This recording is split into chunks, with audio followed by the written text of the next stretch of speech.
बिस्मिल्लाहिर्रहमानिर्रहीम। अस्सलामुअलैकुम नाज़रीन, मैं हूं आम शहरी आरिफ हमीद भट्टी। पाकिस्तान की लम्हा बदलती सूरत हाल।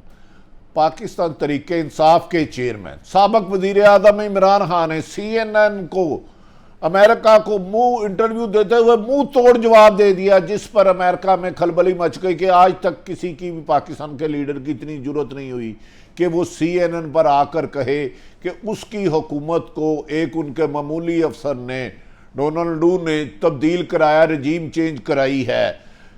इसके हवाले से नवाज शरीफ ने, दूसरी तरफ अपोजिशन ने और नवाज शरीफ ने जो इस असम्बलियों को 2018 के इलेक्शन को जाली कहते थे, फ्रॉड कहते थे, धोखा कहते थे, इसमें इस्तीफा देने का कहते थे, नवाज शरीफ ने हिदायत किया खबरदार असम्बलियां ना तोड़ना, मुद्दत पूरी करना वरना इमरान खान आ जाएगा।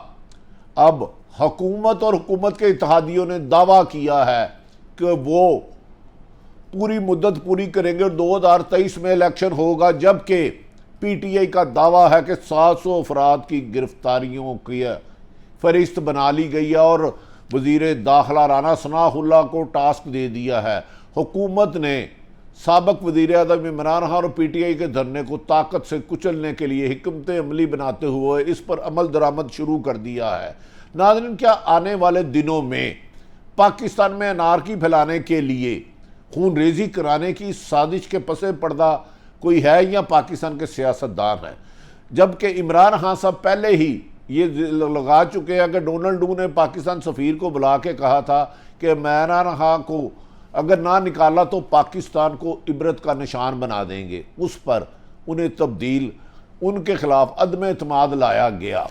नाज़रीन, दूसरी तरफ काबिल अफसोस बात यह है कि एक तरफ यह कहा जाता है कि जमहूरियत में पुरअमन एहतजाज हुसन है। खुद मौजूदा हुकूमत मुस्लिम लीग नून हो, चाहे पाकिस्तान पीपल्स पार्टी हो, मौलाना फजलुर रहमान हो, सैकड़ों जलसे कर चुके हैं। मौलाना फजलुर रहमान बिलावल भुट्टो लॉन्ग मार्च में धरना दे चुके हैं, लेकिन PTI की हुकूमत ने यह कार्रवाई नहीं की।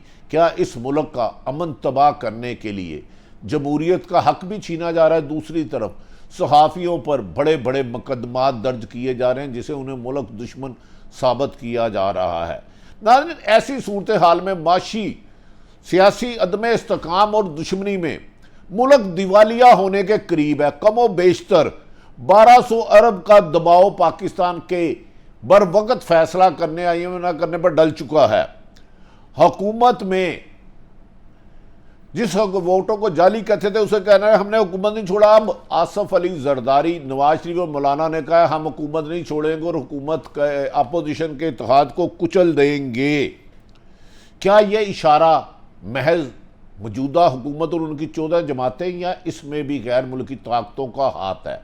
क्योंकि ये तो खुद सारी उम्र कहते रहे 3.5 साल के नए इलेक्शन कराए जाए, 2018 में होने वाले इलेक्शन जाली है, फ्रॉड है, धोखा है, लेकिन आज CNN पे इंटरव्यू दे के बड़ी बड़ी साजिशों को साबका वजीर आज़म इमरान खान ने बेनकाब कर दिया है। आज CNN में उनके इस इंकशाफात के बाद कि उनकी हुकूमत अमेरिकन साजिश के तहत ख़त्म की गई और उस डोनाल्ड ट्रंप को नौकरी से निकाला जाए, पाकिस्तान के सियासतदान भी बदकिस्मती है, उनको डिफेंड करने में आगे हैं। नाज़रीन, वजीर जिस असम्बलियों को जाली कहते थे, अब मौजूदा हुकूमत कहती है कि इस असम्बलियों की इमरान खान का जो मुतालबा था कि नए इलेक्शन कराए जाए उसे मुस्तरद कर दिया और कहा है कि पूरी मुद्दत पूरी की जाएगी और नवंबर में तैनाती मनपसंद की जाएगी। नाज़रीन, इस पर आज जो मुस्लिम राना सनाउल्लाह का कहना है कि अगर उनकी इत्तेहाद, उनकी सियासी जमातें साथ दे तो वो PTI को घर से नहीं निकलने देंगे, उनको घर में कैद कर देंगे, उनका जीना मुश्किल कर देंगे। नाज़रीन, इस मौके पर साबक वज़ीर आज़म इमरान खान ने CNN को इंटरव्यू देते हुए मौक़िफ़ को भरपूर अंदाज में पेश किया और कहा कि अमेरिका नापाक मंसूबे के पर्चे उड़ा दे। खान साहब ने CNN पर बैठकर तमाम साजिश पर पर्दा चाक कर दिया, जो आज तक किसी ने भी हुक्मरान ने अमेरिका के TV पर, CNN पर इतनी दलेरी से मौक़िफ़ नहीं किया। उन्होंने बताया कैसे और कहां अमेरिका ने पाकिस्तान में रजीम चेंज के मंसूबे को कामयाब करवाता रहा है। उन्होंने ना सिर्फ पाकिस्तान में रजीम चेंज के मंसूबे के इंकशाफत की, उस साजिश को बेनकाब किया, बल्कि दीगर ममालिक में भी अमेरिका की रजीम चेंज की साजिशों को एक्सपोज किया। हाँ साहब ने खासे अपने इस इंटरव्यू में पुरएतमाद नज़र आ रहे थे। मादी के हुक्मरान CNN को इंटरव्यू करते हुए कभी अपने बाल सीधे करते थे, कभी अपने कपड़े सीधे करते थे, लेकिन साबिक वज़ीर आज़म ने पुरएतमाद अंदाज में सख्त सवाल का खुलकर जवाब दिया और वो भूल गए कि सामने सुपर ताकत है। उन्होंने जवाब दिया कि एक वो दौर था जब पाकिस्तान के साबिक वज़ीर ख़जाना की बस कपड़े नहीं उतरे थे, लेकिन वो वहाँ खामोश रहे। साबिक वज़ीर आज़म के कपड़े अमेरिका में उतराए गए तलाशी के बहाने। BBC वालों ने साग डार का वो मशहूर ज़माना इंटरव्यू सबको याद होगा कि कैसे किसी भी सवाल का जवाब नहीं दे पा रहे थे और उनकी ज़बान कपकपा रही थी। सख्त सवाल, लेकिन इमरान खान के इसके बरक्स इंटरव्यू लेने वाला CNN का नुमाइंदे से सवाल नहीं हो पा रहे थे। दूसरी जानिब हुकूमत का मुस्तकबिल अब तक क्लियर नहीं हो रहा कि इसके साथ क्या होना है। एक तरफ तो खबरें आ रही हैं कि मौलाना फजलुर रहमान, आसफ अली जरदारी, शहबाज शरीफ, नवाज शरीफ ने फैसला कर लिया है कि जो भी हो इन हालात में किसी भी सूरत में अमेरिका नए इलेक्शन नहीं करवाए जाएंगे और मुद्दत पूरी करे की जाएगी। अगर उनको खदशा है कि इन हालात में इलेक्शन कराए तो इमरान खान भारी अक्सरियत से ना सिर्फ वज़ीर आज़म आ जाएगा बल्कि कानून साजी करके मुल्क का पैसा लूटने वाले अरबों खरबों रुपए मुबैना करप्शन में मुलव्वस पीपल्स पार्टी और नून लीग की क़यादत मौलाना समेत जेलों में जा सकती है। इसलिए आज वज़ीर आज़म पाकिस्तान ने मॉडल टाउन में अपने साहबजादे हमजा शहबाज, राना सनाउल्लाह और अपनी भतीजी मरीम नवाज़ के बाद अपनी सियासी जमातों, इत्तेहादी जमातों से मशवरा करके कहा हमने इलेक्शन नहीं करवाने और मुद्दत पूरी करेंगे, क्योंकि हम इलेक्शन कराएंगे तो इमरान खान आएगा तो हमने अंदर नहीं जाना। इस मौके पर उन्होंने कहा कि नवाज शरीफ ने तमाम इत्तेहादियों को भी एतमाद में ले लिया। ये वो नवाज शरीफ है जो इस इलेक्शन को मानते नहीं थे। पाकिस्तान की इस्टेब्लिशमेंट के अहम अदारों पर धांधली का इल्ज़ाम लगाते थे, कहते थे कि अभी रिज़ाइन दो।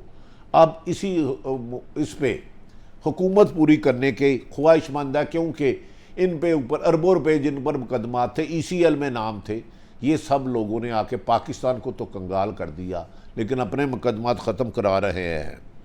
नाज़रीन, कहा जा रहा है कि नवाज शरीफ ने भी पार्टी के मेंबरान को वाज़ेह हदायत कर दी है कि अगर हम IMF से मिल जाते हैं और हमें वो आसान किस्तों पर पैसे दे देते तो हम हुकूमत में रहेंगे, नहीं तो हम इलेक्शन में जाएंगे। जबकि ये इलेक्शन में नहीं जा रहे, इनसाइड खबर दे रहा हूँ, हाथी के दांत खाने को और दिखाने को। और इस मौके पर उन्होंने कहा हम किसी किस्म पर भी पेट्रोल की कीमतों में छेड़खानी नहीं करेंगे, जबकि इस वक्त दोहा में चीज़ों की कीमतों में इजाफे की हिकमत अमली और मुआहदे की तरफ अमल दरामद करने के लिए कोशिश की जा रही है, लेकिन लोगों को बेवकूफ़ बनाने के लिए कि इमरान खान अगर हुकूमत से अगर इलेक्शन कराते हैं तो इमरान खान आ गया और मौजूदा सियासतदान जो हाकिम वक्त हैं उनका जेलों में होगा। इस वजह से हुकूमत किसी भी हतमी नतीजे पर पहुँचने की बजाय फ़िलहाल दावा कर रही है कि हम इलेक्शन नहीं कराएंगे, हमारा वोट बैंक ख़राब हो जाएगा, पेट्रोल की कीमत हम नहीं बढ़ाएंगे। हुकूमत छोड़ने से पहले हर हाल में 2 कानून साजी जल्द अज जल्द मौजूदा हुकूमत करना चाहती है। इन्हें एक तो इलेक्शन कमीशन को और दूसरा नैब के पर काटना चाहते हैं और इनसे मनपसंद अपने फैसले कराना चाहते हैं। ओवरसीयर्स पाकिस्तानी जो रीढ़ की हड्डी हैं उनका वोट ख़त्म करना चाहते हैं। EVM पर इलेक्शन नहीं कराना चाहते। नैब के ज़रिए जो पीपल्स पार्टी और नून लीग पर दर्जनों सैकड़ों मुकदमा था उन्हें ख़त्म करवाने के लिए कानून साजी करना चाहते हैं। हुकूमत ने एक बार फिर होश के नाखून नहीं ले रही और एक तरफ तो 25 मई को जुलूस को सख्ती से ताकत से कुचलने से निपटने के लिए सरकारी वसाइल इस्तेमाल किए जा रहे हैं, प्रोग्राम बनाया चुका। दूसरी तरफ गिरफ्तारियों का दौर भी शुरू किया जा रहा है। ये दावा PTI के रहनुमा कर रहे हैं। फवाद चौधरी का दावा है कि उन्होंने 700 के करीब तरीके इंसाफ के कारकुनों को गिरफ्तार करने के लिए हुकूमत ने मुकदमात बना रही है और इसका मंसूबा हुकूमत के लोगों ने ही साबक वज़ीर इत्तलात फवाद चौधरी को इंकशाफ किया। असल खबर ये है कि खाली तरीके इंसाफ वाले नहीं, इनमें कुछ सहाफ़ी भी शामिल हैं जिनको गिरफ्तार किया जाएगा। 5 सहाफ़ियों पर मुकदमात हो चुके हैं, अरशद शरीफ साहब, समी इब्राहिम, साबर शाकर, इमरान रियाज, डॉक्टर मोहित पीरजादा साहब पर। नाज़रीन, अफसोस की बात है जबकि इमरान खान ने तमाम सहाफ़ियों पर मुकदमात दर्ज और फवाद चौधरी और शेख रशीद ने इसकी मज़म्मत की है। उन्होंने कहा है सहाफ़ी कलम के लिए सच लोगों तक पहुँचाता है, अगर उसको गद्दार करार दे दोगे और ऐसी जगह पर कि जिसका मदई ही का अपना किरदार मशकूक हो, खुदारा सहाफ़त पाकिस्तान के गद्दार नहीं कर रहे, पाकि सहाफ़त को इख्तिलाफ राय कहने का हक़ है।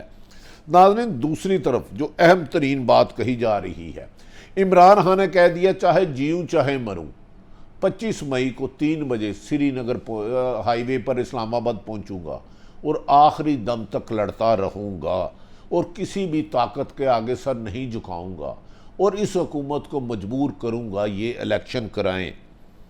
दूसरी तरफ इस मौके पर असद उमर ने कहा कि हुकूमत का जुल्म और सितम पीटीआई और पाकिस्तान की 22 करोड़ आवाम के आगे बेबस हो जाएगा। बस रहेगा नाम अल्लाह का, बस रहेगा नाम अल्लाह का, राज करेगी हल्के खुदा।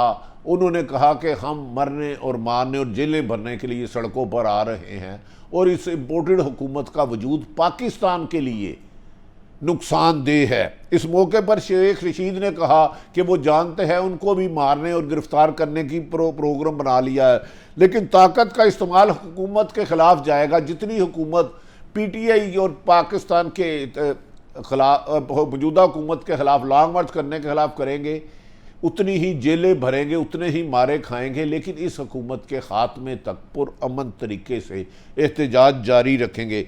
इस मौके पर फवाद चौधरी साबक वज़ीर इत्तलात ने पाकिस्तान भर में एक प्रेस कॉन्फ्रेंस करते हुए पाकिस्तानियों को न सिर्फ पीटीआई के कहा कि तमाम कारकुन हर किस्म की रुकावट तोड़कर इस्लामाबाद पहुँचे, इसमें उन पर तशद्दुद भी हो सकता है, उनका नुकसान भी हो सकता है, लेकिन तरीके इंसाफ और पाकिस्तान हकीकी आज़ादी के लिए पाकिस्तान की जेलें भर देंगे।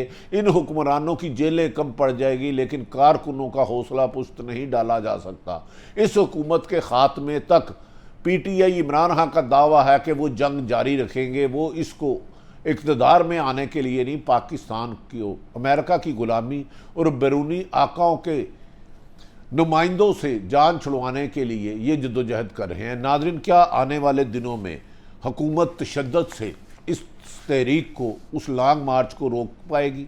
क्या आसफ अली जरदारी, जिनके खुद साहबजादे ने लॉन्ग मार्च किया था, मौलाना फजलुर रहमान ने लॉन्ग मार्च किया था, खुद मरियम नवाज साहबा ने पूरे पाकिस्तान में जलसे किए थे, अगर क्या ये जमहूरियत का पुरअमन एहतजाज को रोकना जमहूरियत का गला घोंटने के मुतरादिफ है? क्या जमहूरियत के ख़िलाफ़ जमहूरी लोग ही साजिश कर रहे हैं? दूसरी तरफ हमेशा हर अपोजिशन को सहाफ़ी अजीज़ होता है जब वो अपोजिशन में होते हैं, क्योंकि सहाफ़ी बग़ैर किसी पार्टी के पे रोल पे या गलत हमायत के हक़ायक़ पहुँचाना, तहकीक करके सच पहुँचाना अवाम पर सहाफ़ी की जिम्मेदारी है। लेकिन सहाफ़ियों पर ऐसे संगीन दफ़ात के मुकदमा दर्ज करना लम्हा फ़िक्रिया है। हम सब सहाफ़ियों को कानून और अदारों का एहतराम करना है। हमारी ज़ाती दुश्मनी किसी भी सहाफ़ी से, किसी जमात से नहीं होती। हमारा कोई लाडला हुक्मरान नहीं होता, कोई सियासतदान नहीं होता, ना ज़ाती दुश्मन होती है। तहकीक करके सच निकालना, कभी सच कभी हुकूमतों के ख़िलाफ़ आ जाता है, कभी अपोजिशन के ख़िलाफ़ आ जाता है, लेकिन मुकदमात का जो पूरे मुल्क भर में ये जाल बिछाया जा रहा है, मेरी पाकिस्तान के तमाम अदारों और हुकूमत से गुजारिश है इसे महतम किया जाए। अगर कहीं किसी से गलती हुई है तो हम हम हर बात का जवाब दे के लिए हाज़िर है। हमने नजायज़ पैसा बनाया है तो हमारा एहतसाब करें। अगर खुदा ना खास्ता कोई सहाफ़ी मुल्क का दुश्मन है तो आपसे बढ़कर मैं उसके ख़िलाफ़ गवाही दूंगा, लेकिन इख्तिलाफ राय को जुल्म ना बनाए। और हाँ, हम सहाफ़ियों को भी चाहिए कि अदारों का एहतराम करें, बेजा उन पर इल्ज़ामात लगाने से गुरेज़ करें। माजी में यकीनन सियासत में सरकारी इदारों की इंटरफेरेंस रही है। सियासत अदारों को भी चाहिए वो अपने आप को न्यूट्रल रखें, और सियासतदान सहाफ़ियों को भी चाहिए वो किसी भी पार्टी का नुमाइंदा होने की बजाय अवाम का नुमाइंदा होकर अपनी हक दें। 25 मई को लॉन्ग मार्च का फ़ैसला अवाम इमरान खान कामयाब होगा या हुकूमत कुचलेगी, जो भी होगा इसमें मुल्क में अफरा तफरी और खून रेजी का खदशा है। या अल्लाह इस पाकिस्तान का तो हामी और नासिर हो, पाकिस्तान और पाकिस्तान की अवाम की हिफाजत फरमाना, वरना गैर मुल्की एजेंडे के तहत जो लोग पाकिस्तान की इस असम्बली को जाली फ्रॉड धोखा कहते थे, अहम अदारों से इस्तीफे मांग रहे थे, आज वजारत उज़्मा बन के 5 साल के ख्वाब देख रहे हैं। या अल्लाह हम सबको सच कहने की हिम्मत देना, हमें झूठ कहने से दूर रखना। पाकिस्तान जिंदाबाद।